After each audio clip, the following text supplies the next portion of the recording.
নমস্কার, আমি উত্তম শাস্ত্রী বলছি। আর একবার আপনাদেরকে কৃতজ্ঞতা এবং অজস্র ধন্যবাদ জানাই। আমার প্রোগ্রামটা আপনারা খুব দেখেন, খুব মনোযোগ সহকারে প্রোগ্রামটা দেখেন এবং যেটা বিশেষ তথ্য আমি দিয়ে থাকি, যেটা আমার দিয়ে থাকার দরকার বলে আমি মনে করি, যে জ্যোতিষশাস্ত্র এত বছর আছি। তা আজকে যে প্রতিবেদনটা আমি আপনাদের সামনে তুলে ধরবো 2025 সালে এই শ্রী পঞ্চমীর সময়সূচি এবং পঞ্চমী দিন কী কী করণীয়, কী কী করতে হয় আপনারা জানেন। বছরে এই দিনটা আমরা ছোট্টবেলার থেকে সে মুখে থাকি, কখন সরস্বতী পুজো, কখন সরস্বতী পুজো, কখন সরস্বতী পুজো অঞ্জলি দেবো মা, বা বাড়ির গার্জেনদিকে বলতাম। তা এই 2025 সালে অর্থাৎ 19শে বাংলা 19শে মাঘ, ইংরাজির হচ্ছে 2রা ফেব্রুয়ারি, 19শে মাঘ রবিবার 12টা 14, কখন 12টা 14 গতে পঞ্চমী পড়ছে। আর পঞ্চমী থাকছে কতদিন পর্যন্ত, কতদিন, কতক্ষণ, কয়েক ঘন্টা, সেটা হচ্ছে আপনার থাকছে 20শে মাঘ 23রা ফেব্রুয়ারি সোমবার সকাল 9টা 59 পর্যন্ত। মানে অঞ্জলিটা কিন্তু অ্যাকচুয়ালি রবিবারও দেওয়া যায়, মানে দুপুর 12টা 14 গতে পরেও কিন্তু অঞ্জলি পঞ্চমী পড়ে যাচ্ছে, অঞ্জলি দিতেই পারেন। কিন্তু পঞ্জিকাতে কিন্তু দেওয়া আছে 3 ফেব্রুয়ারি রবিবার সরস্বতী পুজো সোমবার দিন। এবারে যারা খুব দেবেন, যারা প্রথম, যারা হাতে করি দেবে, যারা প্রথম হাতে করি আমরা ছোটোবেলায় দিতাম না, হ্যাঁ, হাতে করি দিবে, তাদের পক্ষে কিন্তু ওই সকাল 9টা 59-এর মধ্যে কিন্তু দিতে হবে।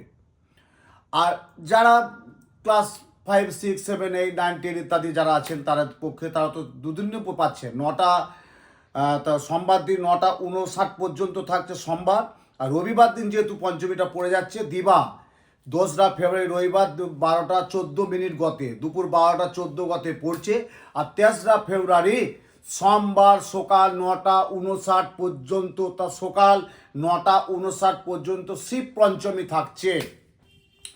আমাকে অনেকেই প্রশ্ন করছে বা এসে বলছে, বাবা বা শাস্ত্রীজি আমি কখন আমার ছেলে মেয়েকে দিতে পারো? আমি দুটো অপশন দিয়ে দিচ্ছি। আমি দেখো মা, একটা কাজ করতে পারো তুমি, বাবা একটা কাজ করতে পারো, তো রবিবারও দিতে পারো, সেটা 12টা 14 পর দিতে হবে। আর যেহেতু তুমি বলছো সোমবার সরস্বতী পুজো পঞ্জিকা মতে আছে, অবশ্যই সরস্বতী পুজো সোমবার, তাহলে কিন্তু 9টা 59 পর্যন্ত পঞ্চমী থাকছে, কিন্তু দিন যার রাত থাক, কিন্তু টাইম টেবিলটা যদি দেখেন সেটা কিন্তু 9টা 59 পর্যন্ত। তা প্রত্যেকের আমি সময়সূচিটা বললাম। 2025 সালে মা আমাদের বাগদেবী মা সরস্বতী দেবীর সময়সূচিটা বললাম। আর একটা যেটা বলছি, যাদের কন্যা রাশি তাদের সম্পর্কে বলেছি, তারা কিন্তু অবশ্যই কন্যা রাশির পক্ষে যারা, তারা জাতক এবং জাতিকা যারা ক্লাসে পড়ছে বা মাধ্যমিক দেবে, উচ্চ মাধ্যমিক দেবে বা সেমিস্টার দেবে বা আরও বাইরে পিএইচডি করছে, বিদ্যা পড়াশুনো বাদ দিয়ে কোনো কিছু হয় না। আমি একটা ছোট্ট কথা সাধারণভাবে আমি একটা আলোচনা করি। কি আলোচনা করি বলুন তো? আমরা বলি না, বাবা ওই ছেলেটা কি বুদ্ধি, তীক্ষ্ণ বুদ্ধি প্রখর, ওই মেয়েটি কি কি সুন্দর তীক্ষ্ণ বুদ্ধি প্রখর, মানে বুদ্ধি বৃহস্পতি। তাহলে কি বলছে? বুদ্ধি বৃহস্পতি। বুধ যদি, বাক শক্তি যদি না থাকে, আপনি বড় কোটি কোটি কোটি টাকার ব্যবসা করলেও আপনি সেখানে সাফল্য পাবেন না। আমি উত্তম শাস্ত্রী বলছি, কেন আপনাকে বুধকে পাওয়ার দিতে হয়।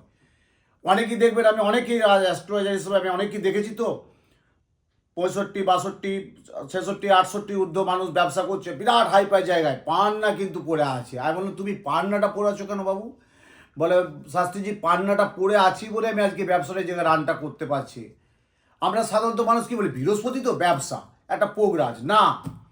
পোগরাজ বৃহস্পতি স্বক্ষেত্রে কোন ঘরে বসে আছে, কোথায় বসে আছে, আদৌ বৃহস্পতির স্থান কেমন আছে সেটা জানতে হবে। তার জন্য কিন্তু বলছে আগে বুধের প্রোটেকশন দিন। ধরুন আপনার একটি ছেলে পড়াশোনা করেছে, উচ্চশিক্ষার যোগ, ভালো পড়াশোনা করেছে, কোনো কারণে হয়তো চাকরি তার মনোসংযোগ দিতে পারছেন বা চাকরি তার করার মানসিকতা নেই। তা আপনি বাবা মা, বাড়ির গার্জেন, আপনি চাইবেন ছেলেকে একটা বিজনেস করে দিতে, একটা ভালো বিজনেস, তাতে মেডিসিন হোক, কম্পিউটারাইজ হোক বা কোনো শেয়ার মার্কেট, যে কোনো একটা ভালো বিজনেস, আপনি একটা ভালো বিজনেস, আপনি একটা শোরুম করে দিলেন। কিন্তু আপনার ছেলে সে শোরুমে বসেই আছে, কোনো ব্যবসা থেকে বা কোনো মেডিসিনের দোকান করে দিলেন, সে দেখা যাচ্ছে বেশ ব্যবসা থেকে বসেই আছে, কোনো কিছু তার ব্যবসায় কোনো আয় উন্নতি আসছে, মানে তার বুধ নেই। মানে বুধ হচ্ছে বাক শক্তি কারক, হচ্ছে বুধ।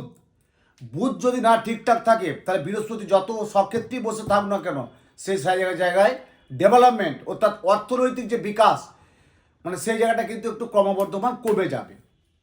তাই আজকে আমি গ্রহ সম্পর্কে বলছি না, আজকে যেটা বলছি 2025 সালে আমাদের যে বিরাট একটা পূর্ণ যোগ, যে যোগটার জন্য আমরা সারা বছর মুখিয়ে বসে থাকি, সারাটা বছর যে কখন সরস্বতী পুজো। তা 2রা ফেব্রুয়ারি রবিবার 12:14 গতে শ্রী পঞ্চমী পড়ছে, আর 3রা ফেব্রুয়ারি সোমবার 9:59 পর্যন্ত পঞ্চমী থাকছে। অর্থাৎ ওই পঞ্চমী যোগটা আপনারা অঞ্জলি দেবেন। ছোটোবেলায় সে যে মন্ত্র বলেছি আমি বলে দিচ্ছি, প্রত্যেকের জন্য আপনারা কিন্তু অঞ্জলি দেবেন। এবং খুব যারা বাচ্চা তাদেরকে অতক্ষণ রাখার দরকার নেই, হালকা লিকুইড কিছু খাবার খাওয়াবেন, কিচ্ছু অসুবিধা নেই। একটু হরলিক্স লিকুইড। হ্যাঁ, আবার যাদের দেখবেন যে শরীরটা ভালো নেই, একটু শরীর খারাপ চলছে বা শরীরে পারবে না উপোস থাকতে, তারা একটু হালকা লিকুইড খাবার খাবে, একটু ফল খাবে, লিকুইড খাবার খাবে। ফল খেলেও কোনো অসুবিধা কিচ্ছু নেই। একবারে যে নির্জলা থেকে অঞ্জলি দিতে হবে তার কোনো কিচ্ছু ব্যাপার নেই। যখন আপনারা বাড়িতে সরস্বতী দেবী প্রতিমা আনবেন বা কেউ ছবি আনবেন বা বাড়িতে ছবিতে পুজো করবে, অবশ্যই যে সাবজেক্টে যে পড়াশোনার, আবার আরেকটা বলে দিচ্ছি, আমি এত বছর বলে আসছি, যে সাবজেক্টটা ভয় বেশি, ধরুন কারো ম্যাথের ভয় আছে, কারো ইংলিশের ভয় আছে, কারো কেমিস্ট্রির ভয় আছে, কারো জিওগ্রাফিতে ভয় আছে, কারো ফিজিক্সের ভয় আছে, কারো হিস্ট্রির ভয় আছে, সেই বইটা কিন্তু অবশ্যই মা দেবীর কাছে রাখবেন, মা সরস্বতী দেবীর পায়ে রাখবেন। পুস্তক রাখতেই হবে, লেখনী মনে পেন অবশ্যই রাখতে হবে। আর আমি আগেও বলেছি, অনেক বছর আগে প্রোগ্রামে বলেছি, যে সকল জাতক জাতিকা বিদ্যার জন্য বলেছে সবুজ কালিটা যাই হোক, পেনের যেমন কালিটা সবুজ হয়, মানে পেনের কালারটা, কালি যেটা স্কুলে যেটা কলেজে আছে সেটা তো মানতেই হবে, কিন্তু যদি পারেন তো কালারটা, পেনের কালারটা সবুজ গ্রিন রাখবেন। পেন অবশ্যই রাখবেন, পুস্তক মানে বই রাখবেন, এবং যে দোয়াতটা অবশ্যই রাখে।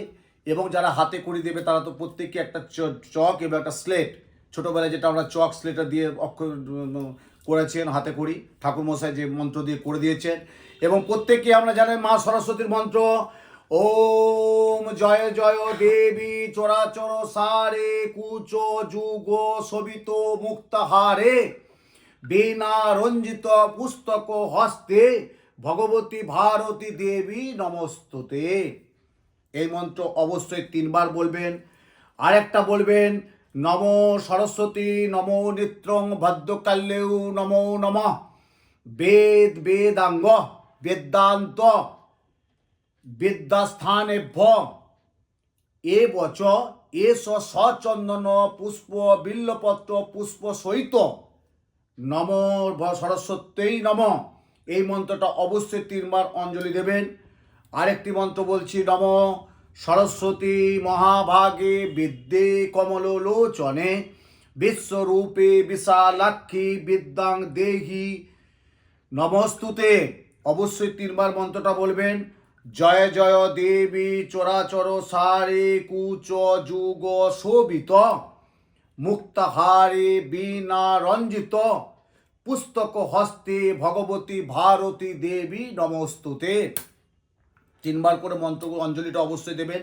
3বার বিল্লপত্র নেবেন, সাদা চন্দন নেবেন। আর প্রত্যেক জাতক জাতিকা যারা অঞ্জলি দেবেন তারা একটু সবুজ আবির পরবেন, দইয়ের ফোঁটা পরবেন, হ্যাঁ, এবং চন্দনের ফোঁটা পরবেন। এবং আমি আগেও ইতিপূর্বে প্রত্যেকের জন্য দিয়েছিলাম, এই যেমন দেখতেই পাচ্ছেন, এই শ্রী সরস্বতী যন্ত্রম, এই বিদ্যাস্থানে শ্রী সরস্বতী যন্ত্রম রাখলে পড়াশোনার ক্ষেত্রে প্রচণ্ড মনোসংযোগ তীক্ষ্ণ হয়, উপস্থিত বুদ্ধি প্রচণ্ড থাকে, প্রচণ্ড মেধা শক্তি হয়। এই সরস্বতী যন্ত্রম আমি প্রত্যেককে ওই দিন পঞ্চমী দিন শোধন করে রাখবো। হয়তো সেদিনই পাবেন না, পরবর্তী চেম্বারে এসে অবশ্যই সংগ্রহ করে নেবেন। যে আপনার হাতে যে শোধন যে দেখলাম সরস্বতী যন্ত্রমটা, মহানীল সরস্বতী যন্ত্রমটা, এই যন্ত্রমটা আপনারা আমার কাছ থেকে অবশ্যই নিয়ে যোগাযোগ করবেন, চেম্বারে এসে যোগাযোগ করবেন। শুধু পরীক্ষা দেওয়ার হলেই তো না, আরও পরীক্ষা তো হবেই, সব পরীক্ষার জন্য বলছি এটা করবেন। ময়ূরপুচ্ছ অবশ্যই রাখবেন। এবং ডালিম একটা হয় না, ডালিম গাছের একটা ডালিমের শিকড়, তার সাথে দোয়াত দিয়ে অবশ্যই দোয়াতের মধ্যে রাখবেন।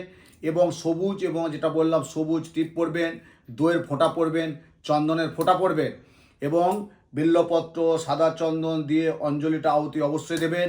এবং আমি বাচ্চাদের ক্ষেত্রে বলছি, যারা উপোস থাকতে পারে না তাদের ক্ষেত্রে একটু লিকুইড খাবার খাই দেবেন, হাতে কড়িটা অবশ্যই দিয়ে দেবেন।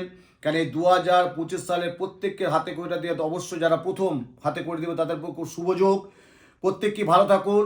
আজকে আমি করলাম 2025 সাল অর্থাৎ শ্রী পঞ্চমী অর্থাৎ মা সরস্বতী দেবীর সময়সূচিটা দিয়ে দিলাম।